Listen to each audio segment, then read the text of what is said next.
Good evening. This is the national news telecast of the Sri Lanka Rupavahini Corporation. Bring you the latest updates from home and across borders. I'm Vibhuda Vijay Bandara. A very good evening indeed. I'm Sharif Tahir. Let's take a look at the headlines.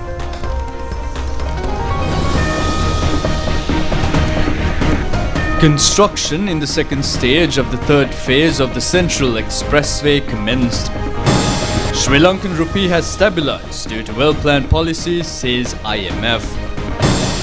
Sufficient stocks of fuel available until September, according to Ceylon Petroleum Corporation. Orders issued to take Basil Rajapaksa into custody. Krish case against Namal Rajapaksa on the 7th of July. 13,600 to nursing service during the first 5 years of the government. Country all set to commemorate Vesak. ChannelEye Rupavahini Dansala from tomorrow. Israeli premier orders to expand Gaza administration up to 70%.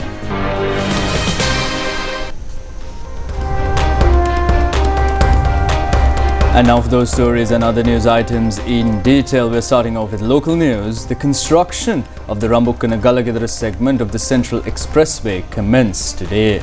This project costs over 112 billion rupees with the contribution of local funds and local contract companies. The construction from Rambukkana-Galagidara segment started today under the patronage of Minister Bimal Ratnayaka and Deputy Minister Prasanna Gunasena. This segment, stretching 18.7 kilometers, consists of 4 lanes and expected to be completed by 28th of May 2029. The constructions are operational under the supervision of the Ministry of Transport, Highways and Urban Development and the Road Development Authority. The construction of first phase from Pothuhara to Rambukkana is to be completed by mid-next year. Following the commencement of constructions, President Anrukumara Dissanayake joined a public meeting held in Galagidara public grounds. President Anrukumara Dissanayake mentioned that a significant discussion had been ongoing recently regarding the economy. He noted that he had observed various claims concerning the fluctuation of the dollar, suggestions that the government would collapse, and advice for the government to step down. He emphasized that they possessed a clear vision and plan regarding potential crisis within the economy and the direction it needed to take. He added that a strong economy was essential to swiftly restore stability against any internal storm or instability that might arise at any given moment. He revealed that the positive current account balance for the year 2025 stood at $1,800 million, which he described as a vital factor for the national economy. He further explained that while their commitment to the International Monetary Fund was to maintain a primary account balance of 2.3, their primary account surplus for 2025 had reached 5.4. He clarified that if the government's revenue was calculated against expenses, excluding interest payments, a surplus of 5.4 remained, indicating that they had strengthened the economy in terms of rupees. The president stated that they targeted a capital expenditure of 2 trillion rupees for the year 2027. He calculated that since the current expressway project required 112 billion rupees over 3 years, they approximately needed to allocate 35 billion rupees annually, which was well within their available 2 trillion rupees. The president pointed out that this fiscal strength allowed them to allocate funds to commence projects like the Kurunegala-Dambulla Road up to Galevela, which was estimated at 120 billion rupees. He explained that due to delays and suspensions, the updated estimate has escalated to 600 billion rupees, meaning they had to bear 600 billion rupees for projects that could have been completed for 300 billion rupees, thereby concluding that delay always translated into a costly obstacle. Consequently, President Dissanayake made a special request to the contractors to strictly adhere to the agreed 3-year timeline for completion, emphasizing that their objective was not merely to drag the project through 5 years, and he concluded by reiterating that their true expectation was to work according to a structured plan to build a resilient and unshakable economy capable of withstanding any internal issues or external shocks. And in the meantime, the International Monetary Fund states that Sri Lankan rupee has stabilized due to well-planned policies. The IMF mission chief for Sri Lanka, Ivan Papageorgiou, stated this yesterday while participating in an online press conference held from Washington, D.C. We view the Central Bank of Sri Lanka's monetary and exchange rate policies as based on maintaining stability and controlling inflation. Inflation, as you know very well, has fallen dramatically from 60 to 70% at the peak during the 2022 crisis to low single digits now, and temporarily a little higher in the last month. This achievement is, in our view, reflects a disciplined approach, not uncontrolled money printing. The central bank has refrained from monetary financing of the budget deficit under the IMF supporter program. Policy interest rates remain aligned with a 5% inflation target of the CBSL. The exchange rate has been allowed to show some greater flexibility and is acting as a shock absorber, and there is generally a process of rebuilding foreign reserves. Reserve accumulation is continuing. It has slowed down obviously now because of the Middle East conflict and the need to support excessive volatility or smooth excessive volatility, but generally speaking the direction is the one that we have discussed and agreed with the authorities. The monetary stance is broadly appropriate. The inflation is projected to remain around the 5% target both this year and over the medium term, and now with prices stabilized and foreign reserves continuing to grow and improving as we have it in the projection, we do not see any evidence of destabilizing monetary expansion. So this is a general point. In terms of the rupee flexibility, obviously as I mentioned, the rupee has remained a good adjustment mechanism. There is a need for prudent and rules-based monetary policy and a flexible exchange rate, and this is very important because the currency is meant to be the first line of defense in terms of external shocks. This is a real economic shock, meaning one that takes place in the real economy, and as such there is a need for an adjustment through the real sector. The Ceylon Petroleum Corporation says that there are adequate fuel stocks in the country up to the month of September. A vessel carrying 89,000 metric tons of crude oil arrived in the island yesterday. Another ship carrying 95,000 metric tons of crude oil is to be arrived in the island day after tomorrow. Managing Director of the Ceylon Petroleum Corporation, Mayura Nethikumara, informs that therefore the country has adequate amount of fuel stocks.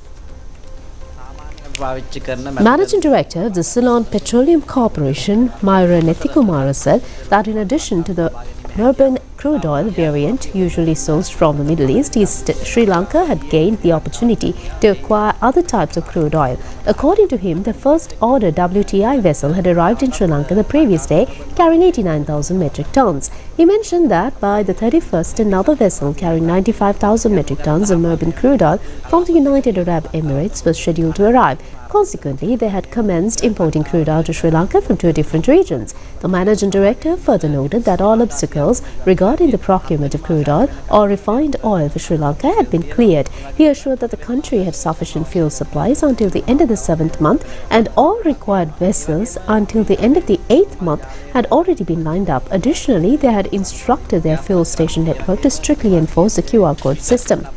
He warned that they would implement necessary legal action starting from the 1st of the following month against any fuel stations dispensing fuel outside the QR code system.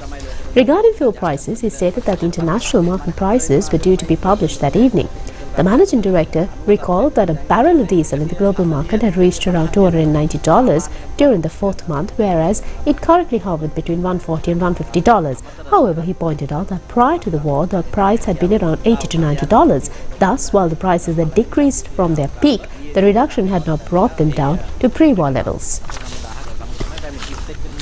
Now, the Fort Magistrates Court ordered the Criminal Investigations Department today to take former Minister Basil Rajapaksa and a group of others into custody and produce them into the court.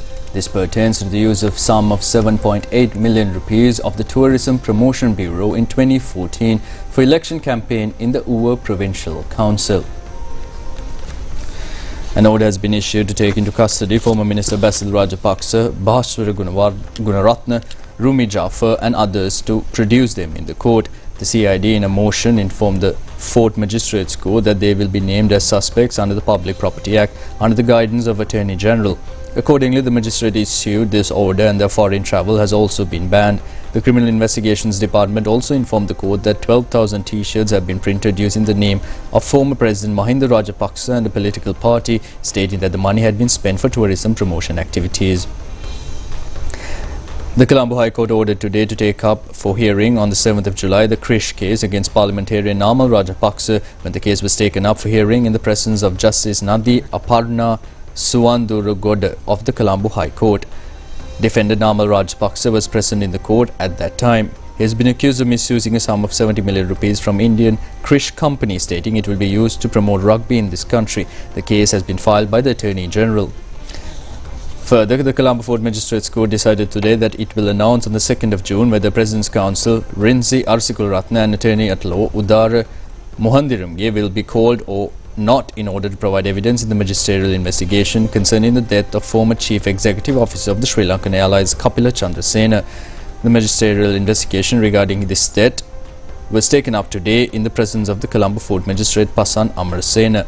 President's Counsel Rinzi Arsikul-Ratna and his junior attorney at law Udara Mohandiramge, who appeared for the case filed by the Bribery Commission against Kapila Chandrasena, were present in the court. The Colombo Crime Division, which reported the progress of the investigations to the court, informed that further investigations will be conducted via CCTV footages and telephone calls. Minister Dr. Nalinda Jatha says that during the first 5 years of the current government, it has been planned to recruit 13,600 officers to the health service anew. The minister made these remarks joining a ceremony today to distribute appointment letters for 515 science nursing graduates as Grade 3 nursing officers. The ceremony was held today at the Sri Lanka Foundation Institute in Colombo. The new recruits will be appointed to the vacancies in hospitals under the purview of the central government. 2,867. Another set of new nursing appointments are to be offered in October this year. With that amount, the government will be able to complete 50% of its target to give appointments to nurses during the 5 years from 2025 to 2029. Minister Dr. Nalinda Jatha said that a total of 6,821 new recruits will be integrated into the nursing service during the year 2025 and 2026. He highlighted that this intake represented a substantial portion of the public service sector. He further explained that the current administration aimed to enlist 13,600 personnel into the nursing service within its initial 5-year tenure. He emphasized that half of this target of 13,600 recruits would be successfully brought into the service by the upcoming October. Additionally, the minister announced that a gazette notification would be published that night, enabling eligible students who had sat for their advanced level examinations in 2021, 2022, 2023 and 2024 to apply for admission into nursing colleges. He specified that candidates could submit their applications from that day until the 30th of June through the official website of the Ministry of Health at www.health.gov.lk. He concluded by noting that they intended to intake a batch of 3,000 students through this specific application cycle. Meanwhile, President Anura Kumara Dissanayake states that all the doors kept open to the world of crime and narcotics should be closed. The President made this observation participating in the Vesak celebrations at historic Ganeva Purana Vihara in Nikavarathiya. The historic Purana Vihara was renovated and offered to the Sasana today under the full patronage of Venerable Katnorwe Siridhamma Thera. The function was held at with the participation of the Mahanayaka of the Sri Lanka Ramaknya Mahanikaya, Agga Mahapandita Venerable Mukulave Vimala Mahanayaka Thera, and a Nayaka of the Asgiri chapter, Most Venerable Narampanave Ananda Nayaka Thera. President Anura Kumara Dissanayake stated that since October 30th of the previous year up to date, they had seized 1,947 kilograms of heroin. He explained that in villages, a fertilizer bag typically weighs 50 kilograms, similar to a sack of urea. Therefore, 1,947 kilograms was approximately equivalent to nearly 40 urea bags, or about 39 bags, entirely filled with heroin. He pointed out that a single dose of heroin equals about half a ear spoon, allowing everyone to imagine how many potential doses could be derived from 39 sacks of fertilizers filled with heroin, which illustrated the massive scale of the destructive gateway. Furthermore, the President mentioned that they had confiscated 2,062 kilograms of illicit drug ice, which was also approximately equivalent to 41 urea bags. He emphasized that this fact helped them comprehend how deeply their youth and the general public had fallen victim to the catastrophe. He added that they had also seized 289 kilograms of cocaine, a quantity close to 6 bags of fertilizer. Pointing to those confiscated quantities, he remarked that they still did not believe they had seized everything entering the country. He argued that if they had intercepted everything, smuggling would have ceased, clarifying that these figures only represented the amounts they had successfully confiscated. Consequently, the volume of seizable drugs was that immense it allowed them to understand how widely drugs had spread across the country. The President further disclosed that within those past 7 months, they had arrested 186,000 individuals, including youth under the age of 20, consisting of 6,064 boys and 138 girls, thereby highlighting the impact on the younger generation. Additionally, he stated that they had seized 83 firearms, including automatic weapons. He emphasized that the challenge they now face was how to steer their younger generation who were heading towards a destructive gateway towards a path that would secure their future. He stated that the challenge confronting them as a government, along with the lay devotees and everyone else, was that the youth stood between a destructive gateway and a gateway that secured their future. The President acknowledged his awareness of the massive forces operating behind that destructive gateway, noting that there had been eras when political power, state power and immense financial power backed it. Therefore, he asserted that they had to close that gateway, and to do so, they need to deploy an equal or even greater force. Addressing the venerable monks and lay devotees, he proudly stated that for the first time in Sri Lanka, they had dismantled the political power that used to shield drug crimes. He gave an absolute assurance that under no circumstances would anyone receive political patronage or protection for such offences. In that context, he mentioned meeting their young monk Katnorwe Siridharma Thera. He stressed that a religious awakening amongst the youth was vital to shutting down that destructive gateway. Ultimately, he expressed his immense respect and gratitude to the young monk, Katnorwe Siridhamma Thera, acknowledging that the Thera had fulfilled a truly significant role in fostering that spiritual awakening. Now, the Bauddha Lokavesak Zone Colombo will commence tomorrow. The Vesak Zone is organized by the All Ceylon Buddhist Congress and it will be held until the 1st of June. Isuru Tejan at the National Television brings a report on the preparation of the Vesak Zone.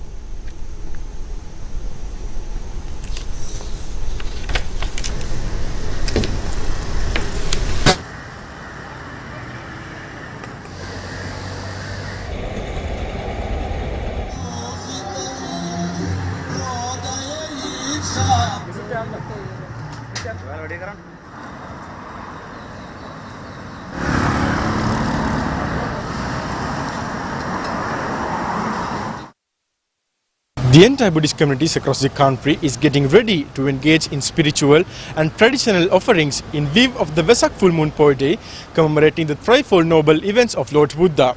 The entire island is being beautifully transformed with Vesak zones, spectacular pandals, beautiful lanterns and a number of dansals for devotees and visitors.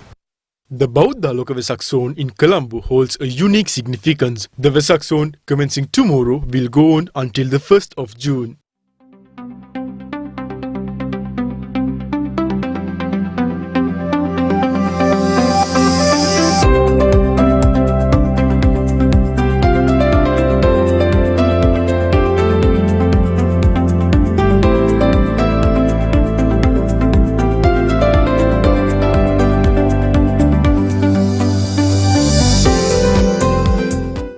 Sri Sambuddha Abhivandana Vesak Zone Maharagama will commence tomorrow at 6:30 p.m. The Vesak Pandal will be on display for the 21st time this year. Vesak lanterns, dansalas and a number of other features are also included. Mahakaruna Basmati Fried Rice Tansala, organised by the Sri Lanka Rupavahini Corporation with the contribution of the Mahakaruna Buddhist Association in Singapore, will be held from 7 p.m. onwards tomorrow and the day after in front of the Sri Lanka Rupavahini Corporation premises. Kevin Jai Singh of the National Television brings details of the preparedness of the dansala. In line with the Vesak Full Moon Poy Day, the Sri Lanka Rupavahini Corporation has organized a dansal offering delicious fried rice for the devotees from tomorrow and day after from 7 p.m. to 12 midnight. Deputy Director General Engineering of Sri Lanka Rupavahini Corporation, Kapila Dasanayake, stated that, just like in previous years, they were organizing numerous spiritual and material offerings in celebration of the Vesak festival. He mentioned that the Mahakaruna Buddhist Association of Singapore was contributing to the event. Additionally, he noted that the Sri Lanka Police, the Tri-Forces and the Civil Security Department were extending their support. He also acknowledged the assistance received from the Colombo Municipal Council and the Palms Hotel in Beruwala, among many others. අභියසට පැමිණෙන්න පැමිණලා නාලිකාවක් හැටියට මම හිතන්නේ බාසුමති fried rice දන්සලක් දෙන එකම රූපවාහිනී නාලිකාව. Manning Market Traders Association in Paliagoda, Nuwareliya, Chambers of Commerce, Nuwareliya Joint Traders Association, Navaloka Holdings, Agni Tea Company, Senting Collecting Companies and number of government and private institutions have joined the national television with the Mahakaruna Basmati Fried Rice Dansal. We warmly welcome you all for this wonderful occasion. I'm Kevin Jaisinghe from Rupavahini News. Katanayaka Puja Vesak Zone commences tomorrow. It includes Batagi, pandals, dansalas, Vesak lanterns and a number of other programs.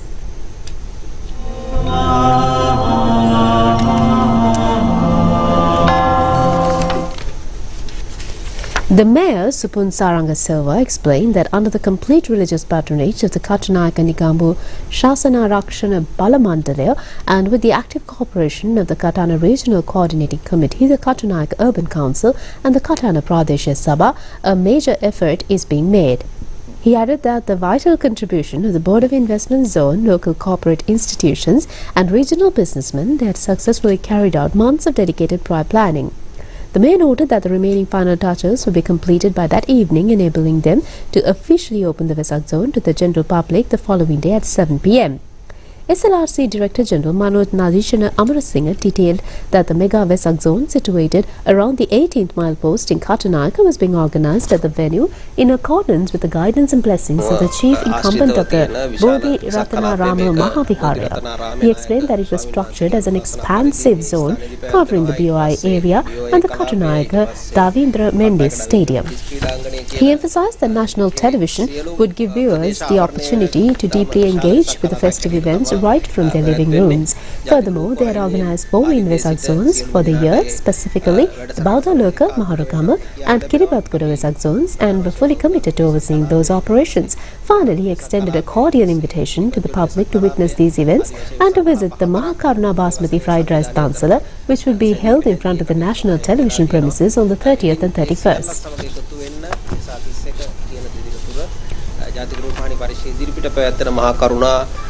Basmati fried rice dansala සමගත් එකතු වෙන්න කියලා ජනතාවට ආරාධනා කරනවා.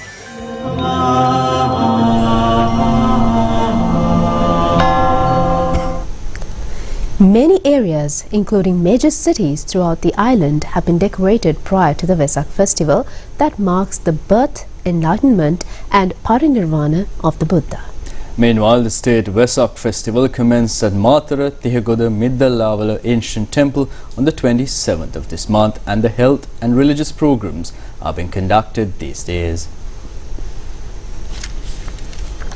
A special eye clinic organized by the Matara District Health Services Director Office was held at the Middalavala Ancient Temple. The annual Perahara of the temple will parade the streets tomorrow. Vesak lanterns, pandals and Bhakti concerts have also been added into this festival.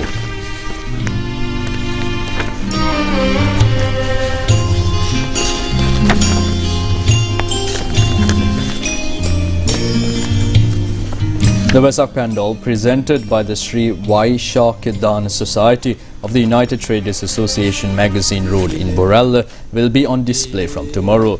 It is significant that the traditional puppet show is also included in the middle section of a Vesak Pandal. The Association of Dematagoda United Traders present the Vesak Pandal for the 49th occasion this year based on the Gijja Jataka story. It will be on display from tomorrow. Kotagala Sri Vaishakya Loka Society also display a colourful Vesak Pandal from tomorrow for the 72nd occasion. It is based on the Shaddanta Jataka story.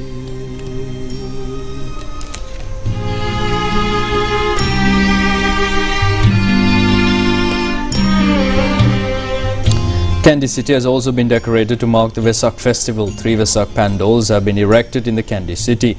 A number of dansals, Vesak zones, Bhakti concerts have also been organized from tomorrow in the Kandy City area. Anuradhapura town has also been decorated and illuminated in line with Vesak festival. The Vesak pandal of the Anuradhapura new town will be displayed for the 70th occasion this year. It elaborates the Patachara story. Many religious programs have been organized in Polonnaruwa town as well. Accordingly, programs have been organized in the Solosmasthana sacred site, Dimbulagala Forest Hermitage, Somavati sacred site and many other temples and Buddhist centers.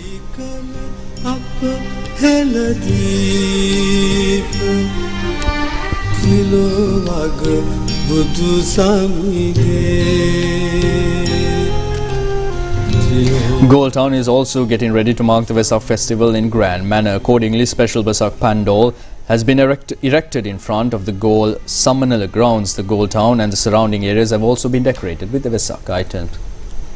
And with that, we move on to a short commercial break. See you on the other side with more local news. Love rugby. Live rugby. Prima Kotumi. Fantamari.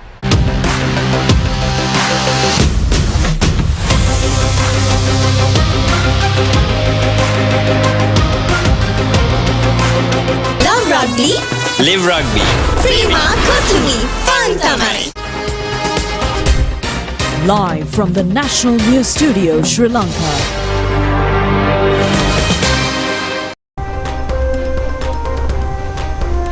Welcome back. We continue with more local stories. A special photo exhibition titled Buddhist Heritage of India has been organized at the Middelavala Purana Viharaya in Mathura as part of the National Vesak Festival 2026. The exhibition was jointly organized by the High Commission of India and the Consulate General of India in Hambantota. It was inaugurated by Sri Lankan President Anurukumara Dissanayake together with Indian High Commissioner to Sri Lanka Santosh Jha. The exhibition showcases India's rich Buddhist heritage, featuring photographs of sacred Buddhist sites linked to the life and teachings of Lord Buddha, including ancient monasteries, stupas, archaeological sites and UNESCO World Heritage locations across India. The initiative is aimed at strengthening the long-standing Buddhist and cultural ties between India and Sri Lanka. The exhibition will remain open to the public until the 2nd of June. The Embassy of Nepal in Colombo officially hosted a special Sagarmatha program to commemorate International Sagarmatha Day, marking 73 years since the historic first ascent of Mount Everest. The milestone event aimed to spotlight Nepal's unique mountain heritage while systematically forging deeper cultural, adventure, tourism and bilateral ties between Sri Lanka and Nepal. Underscoring strong state patronage for the initiative, Sri Lanka's Deputy Minister of Defence, Major General Aruna Jayasekara, and the Governor of the Western Province, Hanif Yusuf, attended the proceedings as chief guests. During the session, Deputy Chief of Mission and Chargé d'Affaires of the Nepalese Embassy, Vijay Kumar Raut, summarized key strategic outcomes for sustainable mountain tourism, outlining a collaborative vision designed to establish genuine heart-to-heart connections between the two South Asian nations.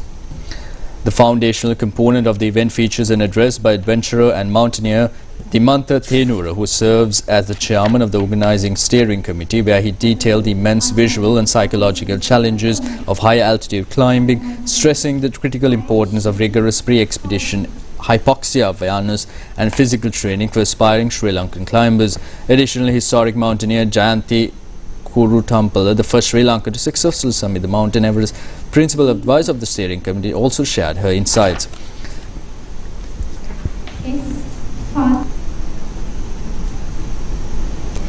Painting and art exhibition organized by Mount Calvary High School, Galle, parallel to Vesak this year, commenced yesterday at the Galle National Museum.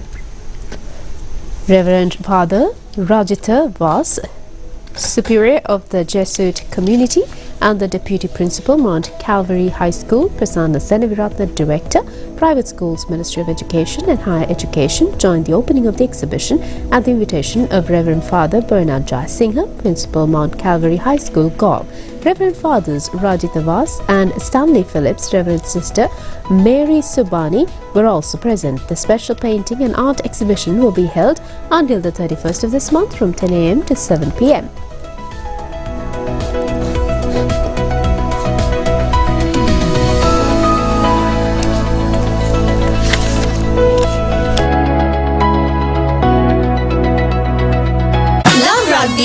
Live rugby. Prima Kotumi. Fantamari.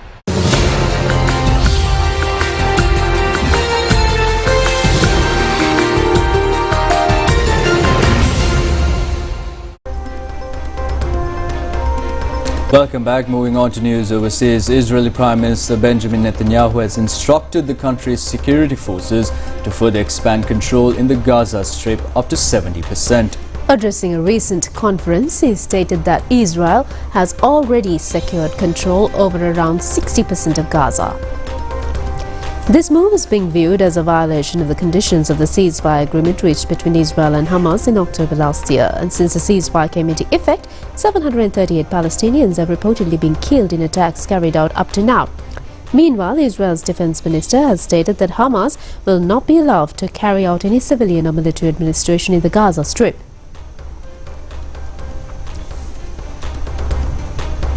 And with that, we end today's national news telecast. Signing off, I'm Vibhuda Vijay Bandar alongside Sharifa Tahir. Good night. Good night.